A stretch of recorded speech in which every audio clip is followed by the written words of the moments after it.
Oke, siap.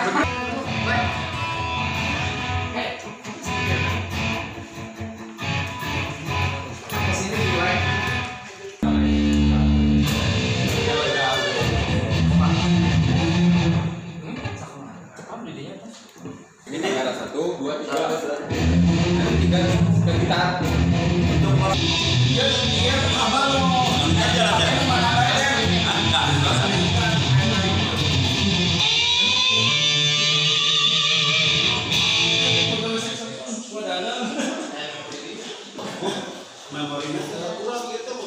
Kopinya berarti tadinya karena itu ya.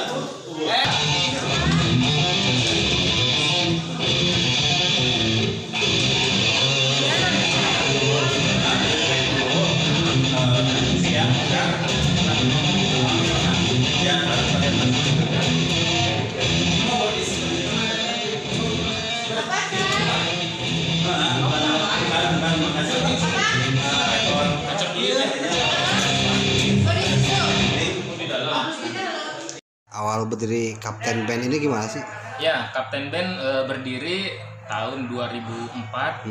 Waktu itu ada ajang reality show kontes band. Di waktu itu namanya masih TV7. Sekarang sudah berganti nama jadi Trans 7. Di mana Dream Band itu adalah menyatukan personil-personil dari gitaris terbaik, basis terbaik, vokal terbaik, drummer terbaik melalui audisi, dan itu jumlahnya ribuan orang.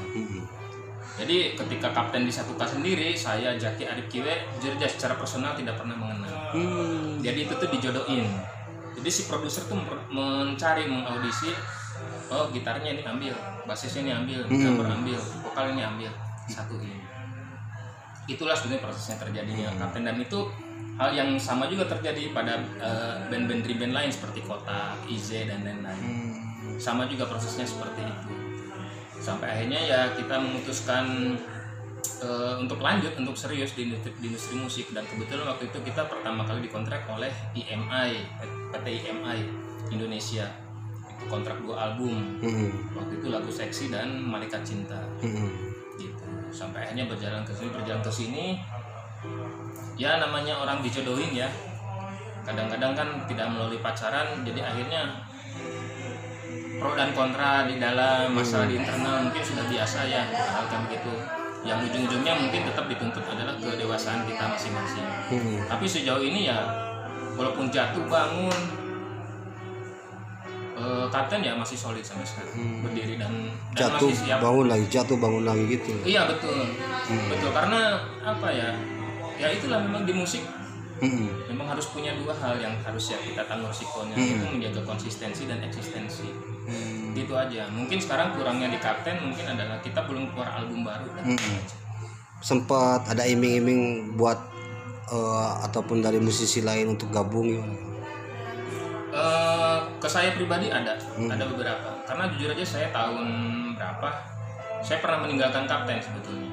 Sebelum saya akhirnya diajak untuk masuk kembali dan bersedia membantu kembali gitu. Dan saya sendiri pernah bergabung dengan The Bandit, band yang berdua saya dengan Darius Sinatria. Iya. Gitu. Kemudian ya dari situ saya banyak belajar gitu, jadi produser seperti Dona Agnesia, album Matahariku itu saya sendiri yang produserin. Kemudian ada beberapa band indie lah seperti Anima for Black, mungkin sekarang lagi happening nih anak-anak remaja sekarang. Nah, itu semua lagu saya yang maintenance, yang bikin. Pandangan terhadap dunia musik gimana sih Kang? Ini kan banyak yang grup-grup baru juga nih di nasionalnya. Tergantung cara memandangnya. Gitu. Baik dari segi ekonomi, penghasilan, mau dari segi hobi, itu beda-beda, setiap orang beda-beda. Buat saya sih sebetulnya kembali lagi ke orangnya, orientasinya mau ke yang mana. Gitu. Kalau saya sih lebih ke hobi sebetulnya, tapi kebetulan hobinya ini menghasilkan gitu. Jadi akhirnya ya makin hobi lah gitu. Memang tidak ada keahlian lain selain bermusik kalau saya. Dia fokus di musik ya. Betul. Sementara punya anak berapa Kang? Saya belum punya anak. Oh belum. Sekarang jomblo. Oh masih jomblo. Masih jomblo. Iya. Tapi pernah menikah. Oh iya siap. Masih Kang. Sip. Mas bisa diceritakan sebelumnya kan di luar Kuningan aja ya? Iya betul. Sekarang aktif di mana? Sekarang sebetulnya kalau untuk domisili saya sudah setahun ini memilih pindah ke Kuningan untuk mendekatkan diri sama orang tua lah gitu. Kemarin kelamaan terlalu banyak di luar kota, di Bandung, di Jakarta, di Tangerang. Jadi ada kantor label pun di Tangerang.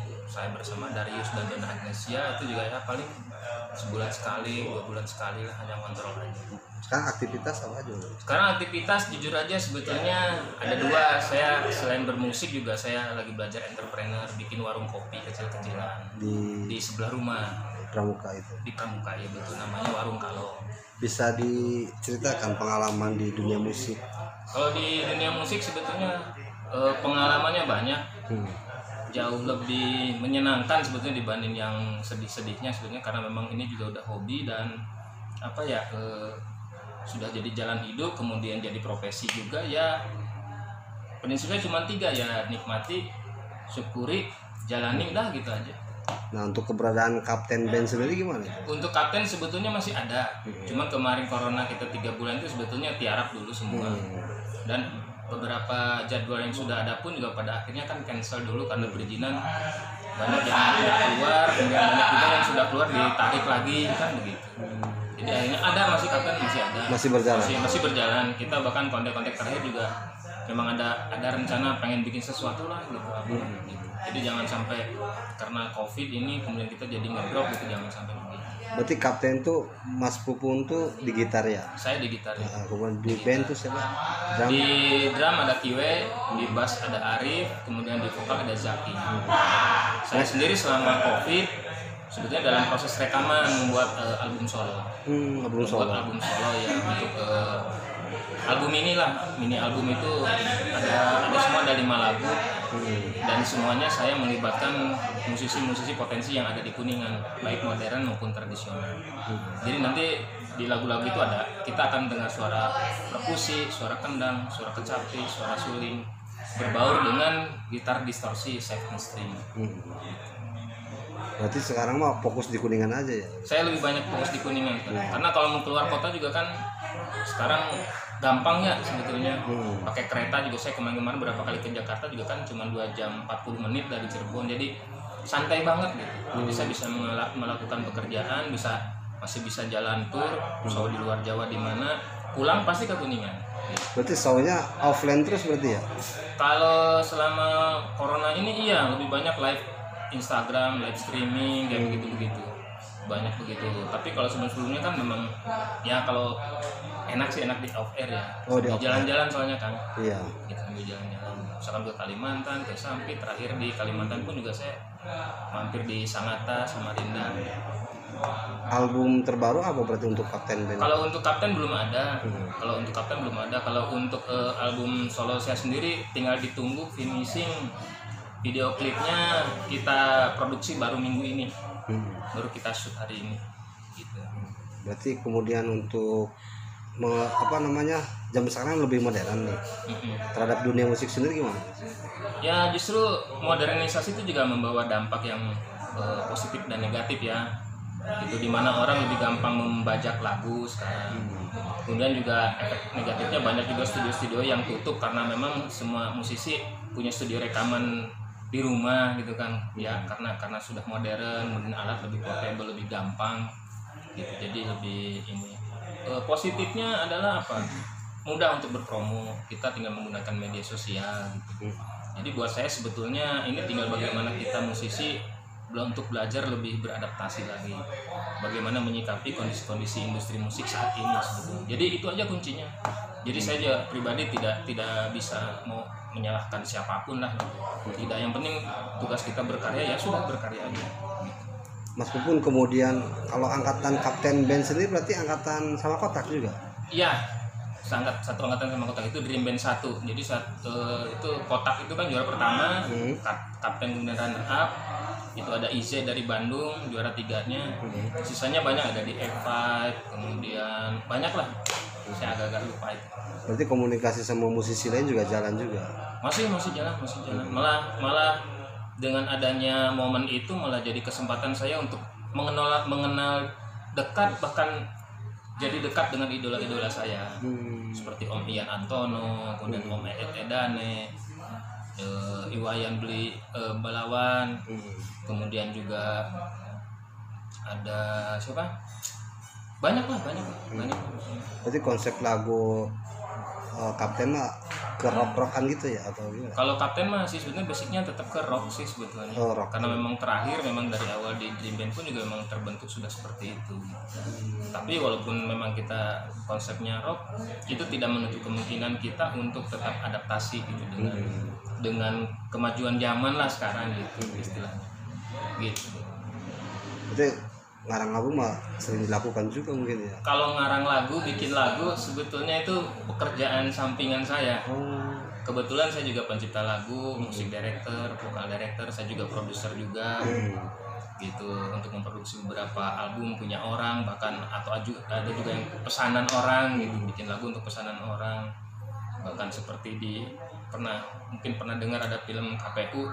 Yang KPU bikin film nasional itu, orang banyak nggak tahu kalau itu lagu-lagunya saya yang bikin. Oh gitu. Cuma kan lagu-lagunya lagu dangdut, iya. ya kan, nah itu saya yang bikin, gitu. Jadi apa ya, saya kebetulan tipikal orang yang memang senang bermacam-macam genre musik, dari tradisional, mau jaipong, calung, mau karawitan, sampai musik pop, rock, jazz, blues, dangdut, bahkan metal. Ada upaya buka lembaga musik nggak Mas?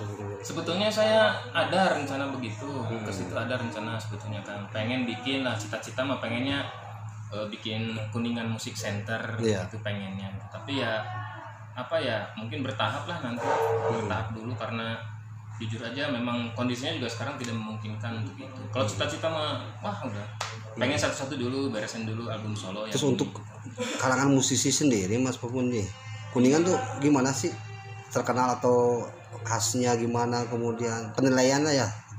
Kuningan itu jujur aja sebetulnya yang potensial banyak Kang. Yang potensial itu banyak sebetulnya, yang bagus-bagus itu banyak banget. Mungkin mereka tuh bukan kurang berpotensi, jadi mereka hanya kurang informasi aja. Kurang informasi bagaimana cara menjual karyanya, cara merekam karyanya dengan benar, gitu. Cara mendapatkan audio yang bagus sesuai dengan standar broadcast misalkan gitu. Itu saja. Kemarin kan yang giliran ada yang mengerti pun gitu bisa membuat itu, kadang-kadang tidak juga ditunjang dengan pengetahuan masalah marketingnya, masalah promonya gitu. Maklum kalau di kita kan kadang-kadang gitu suka ada karakter buru-buru gitu, pokoknya asal jadi loh gitu. Padahal sebetulnya kita tidak boleh menganggap enteng namanya promo, tidak boleh menganggap enteng gitu. Jadi kalau kita lihat perusahaan-perusahaan besar yang sifatnya sudah di market sekalipun, mereka masih melakukan promo, dan itu berkelanjutan gitu. Nah, musisi kita harus tahu dan harus sabar gitu untuk bisa menjalani itu gitu. Terakhir kan Kuningan sempat berduka juga musisi X-Factor tuh, Vera Queen meninggal juga. Iya, itu ya apa ya, saya juga merasa terpukul ya, karena memang kalau nggak salah tuh 2 minggu sebelumnya atau apa, kita sempat messengeran, ngobrol gitu. Jadi keinginan saya sebetulnya ingin mengumpulkan potensi yang ada di Kuningan, kemudian kita bikin kolaborasi lah, tidak hanya dengan almarhumah Vera Queen, tapi juga ada dengan Boy. Saya juga rencana Boy yang The Voice ya, bukan dari Kuningan. Pengen sebetulnya, dan saya juga kaget ketika menemukan band-band indie di Kuningan, seperti bandnya Derry itu Dreamer, Fighter, itu kan band lokal yang bisa main di Malaysia. Iya, pernah main di Malaysia juga. Betul. Nah itu kan potensi-potensi yang harusnya kita angkat gitu. Dan posisi saya di sini sebetulnya hanya membantu mengarahkan aja. Ini begini, karena apa ya, kadang-kadang ada musisi yang bisa bikin lagunya gitu, tapi proses promo dan marketingnya dia nggak paham. Ada gitu. Berarti tingkatan manajemen untuk promosi gitu berarti. Betul, karena itu kuncinya Kang. Kuncinya gitu. Saya di musik sudah berarti hampir mau 18 tahun di musik profesional, dan tidak ada pekerja lain selain metik gitar gitu. Dan itu ada trik-triknya supaya kita bisa bertahan, supaya kita bisa mendapatkan sesuatu dari situ. Bahasa kasarnya bagaimana caranya potensi kita ini ngedatangin duit lah. Iya. Bahasanya begitu. Berarti berkah juga ketemu gitaris nasional itu ya. Ya saya banyak belajar lah dari mereka senior banyak belajar. Makanya saya ingin sih sebetulnya itu diterapkan di Kuningan gitu, supaya potensi Kuningan bisa maju bersama. Cuman kuncinya gitu, sabar, karena sekarang mah nggak bisa seperti membalikan telapak tangan, nggak bisa. Iya. Nah terkadang untuk cepat viral kemudian cepat hilang, gimana itu maksudnya? Ya itu mah baik lagi ke manajemen bandnya, kata saya. Baik lagi ke manajemen bandnya. Contohnya waktu di Dream Band aja, itu kan tidak hanya Kapten dan Kotak band yang lain, tapi Kapten dan Kotak mungkin yang bergerak mungkin di manajemennya atau marketingnya atau promonya yang lebih terus menerus gitu, sampai akhirnya ya bisa bertahan lah selama ini. Berarti waktu Dream Band itu juara pertama Kotak ya, runner up-nya Kapten. Kapten kan waktu lagu populer itu waktu lagu seksi cinta, iya. Siap. Makasih Mas. Ya sama-sama.